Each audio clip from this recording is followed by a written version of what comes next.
Salam sehat, salam sejahtera, salam merawat kehidupan, salam satu hobi, hobi budi ayam kampung dan ayam aduan. Episode pertama kembali ke titik 0 kuadran 4. Sedikit mengulas, berarti kita mulai dari poin pertama di kuadran 4, yaitu apa? Motif. Bagaimana seluruh potensi, kemampuan, pengalaman, pengetahuan itu bisa kita tata ulang untuk kemudian lanjut pada sebuah usaha budidaya ayam yang berkelanjutan.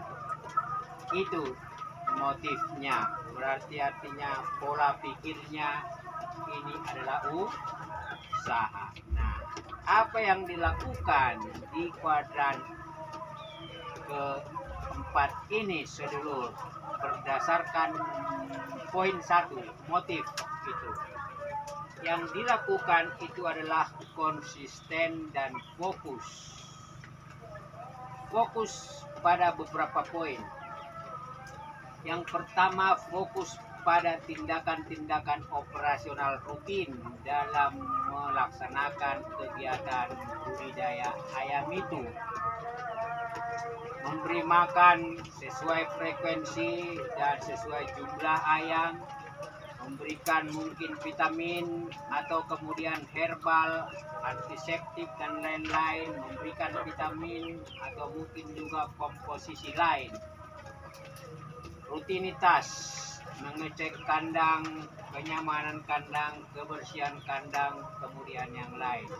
Jadi konsisten mengikuti skedul, skema, dan aktivitas rutinnya. Yang kedua, fokus dan konsisten pada masalah yang mungkin terjadi, berpotensi terjadi, resiko yang mungkin akan terjadi. Nah, itu artinya apa? Kita tidak sekedar menjalankan yang namanya operasional tindakan rutin itu. Seiring tindakan rutin, tindakan operasional itu kita harus mulai peka, peduli pada hal-hal yang sifatnya tidak tampak mata. Pada hal-hal yang sifatnya mungkin belum dalam pola pikir kita. Antara lain apa? Kita sudah merasa nyaman bahwa kandang kita itu tidak akan ada risiko dari predator luar dan lain-lain. Kita mungkin merasa kandang kita itu bagian atapnya sedang atau tidak bocor. Tapi seiring dengan waktu yang bergulir, kita harus mulai mengamati. Dan untuk itu berarti kita harus mulai membuat pertanyaan yang namanya kenapa atau mengapa. Mengapa. Nah, dari pertanyaan kecil ini kita akan mulai mencari akar dari sebab risiko atau dari sebuah masalah. Mengapa anakan ayam ketika di breeding mati, dipisah dari induknya mati? Mengapa ketika dia diumbar kemudian tidak disangka terjadi?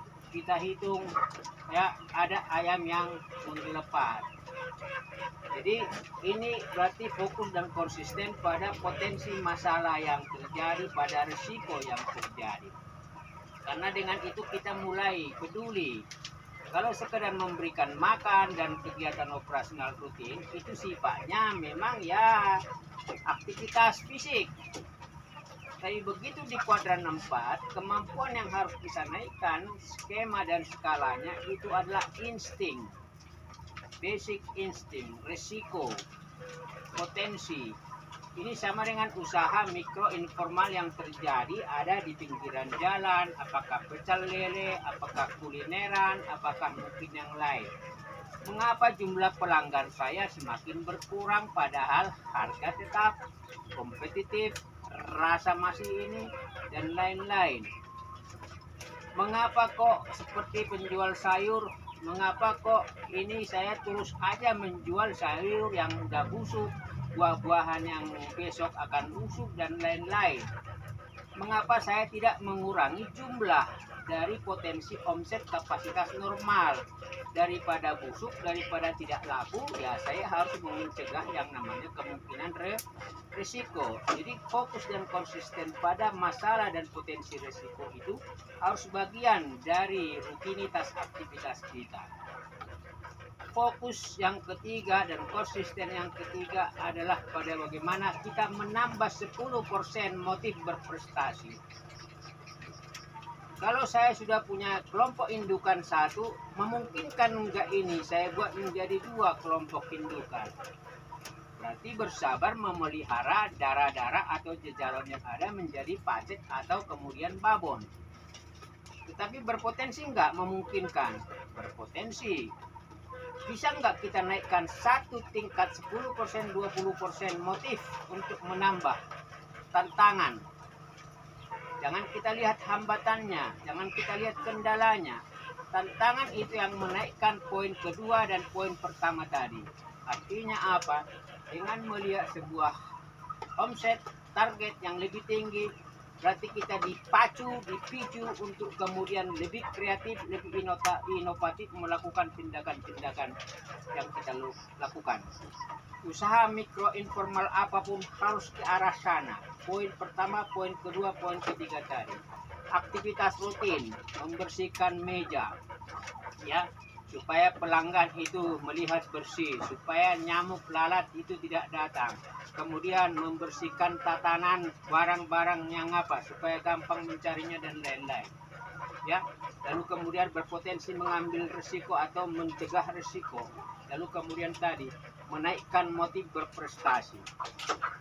Apakah ketika saya menjual satu item saja, memungkinkan nggak saya membuat item lain yang berpotensi tarik menarik? Jualan bakso di sampingnya pasti ada minuman, ya kan? Atau mungkin bisa kita lihat kemitraan antara satu pedagang dengan pedagang lain pada satu lokasi. Mereka saling mengisi. Itu artinya apa? Ketika kita tambal ban, memungkinkan nggak kita menjual oli? Memungkinkan nggak kita menambah atau menjual es minuman supaya menaikkan tambahan omset? Artinya apa? Motif berprestasi di fokus dan konsisten poin ketiga ini yang akan mencoba menaikkan tangga-tangga berikutnya. Karena apa? Omset itu, jumlah ayam itu, jumlah income dari penjualan ayam itu hanya terjadi ketika kelompok indukannya bertambah, ketika jumlah anakannya bertambah, ketika proses perbesaran jumlahnya bertambah. Dan itu yang akan merangsang kita untuk naik, menantang, dan kemudian I can do it, saya akan bisa lakukan itu. Jadi risiko dan masalah itu menjadi bagian dari sesuatu yang menarik untuk kita ciptakan. Hambatan dan tantangan itu menjadi stimulator atau kemudian rangsangan. Oh, it is easy, itu gampang, tapi bukan menggampangkan masalah, ya. Tapi kita mulai PK, peduli. Artinya apa? Tidak lagi semata-mata pada tindakan rutin dan kita tidak peduli. Nah, ini artinya apa? Poin pertama, poin kedua, poin ketiga tadi menaikkan motif berprestasi, target, omset, kelompok indukan, dan lain-lain.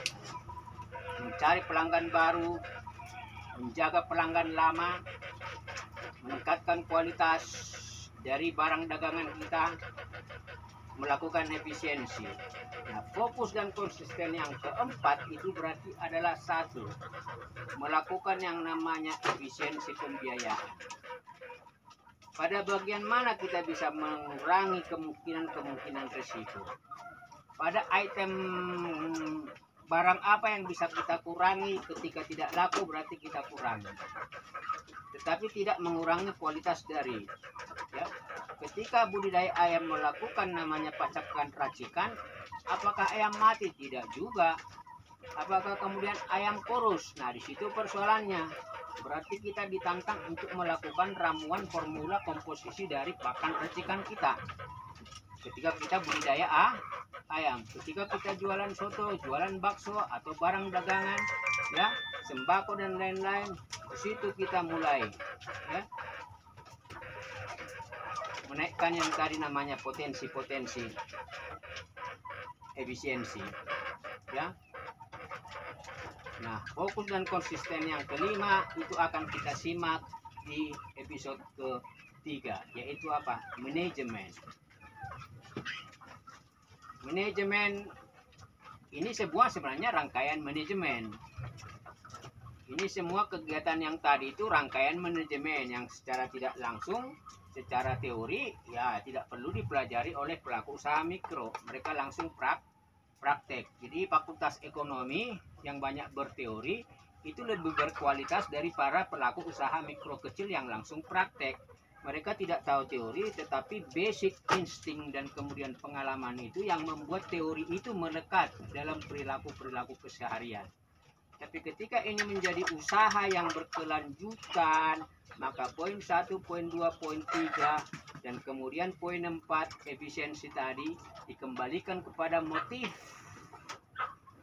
ya awal di kuadran 4. Ini harus menjadi usaha berkelanjutan. Berarti di episode ketiga itu adalah soal manajemen. Dan kita bisa melihat sebuah usaha akan lebih bagus ketika ada perilaku manajemen. Fail to plan itu artinya apa? Plan to be fail ya. Gagal untuk membuat perencanaan atau merencanakan sesuatu yang baik berarti berencana untuk gagal. Plan to be fail, dan kita semua tidak ingin pasti untuk gagal. Tapi tadi di bagian kedua ada risiko, di bagian ke sana ada masalah, di bagian ini ada ini. Ini adalah balutan-balutan yang membuat kemampuan kualitatif kita sebagai praktisi terukur dan teruji.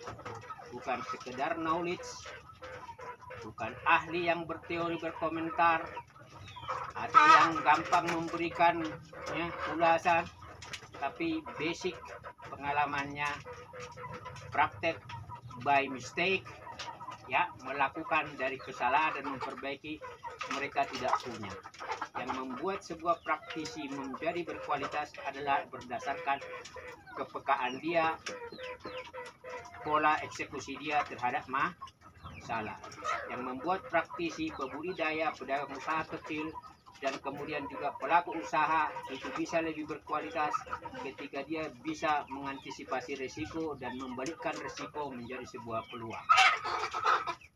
Dan itu adalah tantangan para pelaku usaha mikro, dan kita sedang berada di sana. Sedulur, sebenarnya budidaya ini hanya kontennya, tapi aspek-aspek yang saya mau sharingkan sebenarnya adalah pengetahuan dan juga ilmu-ilmu yang intern melekat dan terintegrasi dalam seluruh perilaku usaha mikro itu. Memang seringkali kita berjalan tanpa landasan teori, kita melakukan ya coba-coba dan uji coba, tetapi begitu konten ini kita buat, memang dia di sekitar budidaya ayam, tapi muatan kualitatifnya sebenarnya adalah mengenai kewirausahaan dan bisnis. Dan di episode ketiga, manajemen dan bisnis itu akan menjadi inti pembicaraan kita, pembahasan kita. Meskipun ini sharing, tapi mudah-mudahan bisa menjadi inspirasi, motivasi, dan sekaligus memberikan support kepada para rekan apapun jenis profesinya. Ketika kita menjadi pekerja, memang kita harus bekerja keras, work hard, supaya kita mendapat kesepakatan dari perikatan kerja yang kita lakukan, apakah upah, apakah gaji. Tapi begitu ini menjadi wirausaha, berarti kita yang harus menjadi pelaku primer, utama, dan juga yang akan peduli kepada masalah dan masa depan usaha itu sendiri. Jadi wirausaha berarti usaha mandiri yang dilakukan sendiri, mungkin dengan banyak hambatan, tantangan, kemudian juga masalah. Tapi begitu kita membuat tangga-tangga, suatu saat pasti kita bisa mempekerjakan orang. Dan orang yang datang menyusul tidak mungkin mengajari orang yang sudah melakukan praktek itu. dari risiko, dari hambatan, dari masalah yang sudah dia alami. Artinya apa? Tidak mungkin orang yang datang bekerja ke kita mengajari ikan berenang, karena kita sudah memasuki arena kolam renangnya. Dan kita sudah mengetahui di mana ya bagian-bagian dari kolam profesi itu, kolam dari budidaya itu yang kita sudah tahu. Dan kita harus mengendus potensi cuan atau rezeki dari budidaya ayam atau apapun pilihan profesi kita. Dan itu ada di episode ke-3. Ini sharing sedulur, mohon maaf ya, tapi kebetulan kontennya adalah budidaya ayam, tetapi saya merajuknya, mengikatnya itu menjadi sebuah pengetahuan dan sharing pengalaman tentang entrepreneurship, kewirausahaan. Sukses buat sedulur semua dimanapun berada, salam sehat, salam sejahtera, dan rezeki Anda semakin dimudahkan. Dan ulah poho, jangan lupa ojo lali like, subscribe, dan komen. Dan sekedar informasi, mungkin setelah channel ini mencapai 5.000 subscriber, kita akan membuat gabung ya forum untuk kemudian bisa sharing, dan kita mungkin akan live streaming, dan saya masih terus belajar ke arah sana. Sehat selalu, salam.